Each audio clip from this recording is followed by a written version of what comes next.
The Predator is easily in one of my top 10 films of all time, and Predator 2 isn't. It wasn't a bad film, but it just didn't satisfy like the first one did, and it didn't stop developers making games based on the movie. But is Predator 2 on the Sega Game Gear any good? Well, let's have a little look. It's a record-breaking heatwave in the city and gang wars are going on, which is a perfect situation for a Predator. You play as Mike, who walks through the streets of this side-scrolling action shooter, and you need to take down all gang members that confront you. You are armed with a pistol and you can shoot everyone down in cold blood, but you'll be awarded for multiple murders with some lovely points. You can collect other weapons as you walk through levels, but they all have limited ammo, and they aren't that impressive. When you kill an enemy, they normally leave behind a collectible item for bonus points, and every so often, 3 red dots will appear and move across the screen. These must be avoided, or you're instantly killed.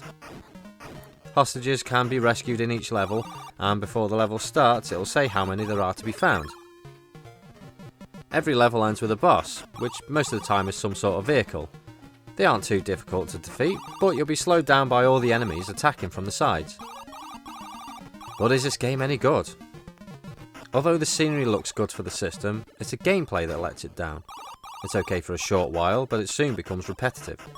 Walking through a street that looks the same whether it's the start or the end, and the same enemies coming towards you, as well as loads of enemies hiding down manholes, can get boring quite quickly, and you're hoping to see the boss before long, but it never comes as quick as you'd like it to. The variety of weapons are good, but they don't impress either. Whichever weapons you choose will always look like you're firing ping pong balls across the screen, and doesn't give you a huge feeling of action or satisfaction. Compare it to the weapons of the Contra series and you'll know what I mean. The other thing that frustrated me more than anything else is the controls. Firing the weapon and selecting another is fine, and so is the actual character control. It's the direction of gunfire that becomes difficult. Mike can fire in 8 directions, but you can't stand still and aim in one direction.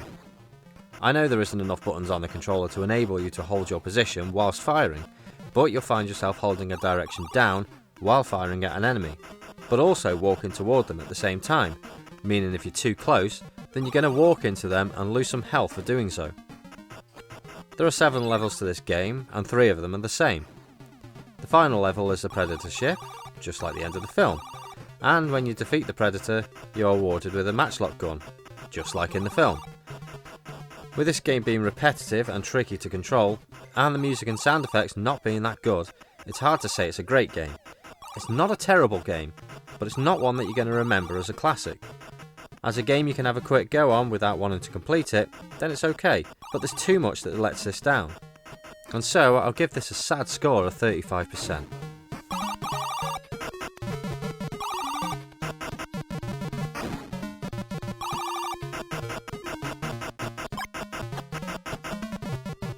Thanks for watching. If for some strange reason you like my videos, please consider subscribing so I don't feel so unpopular. Do you know what I mean?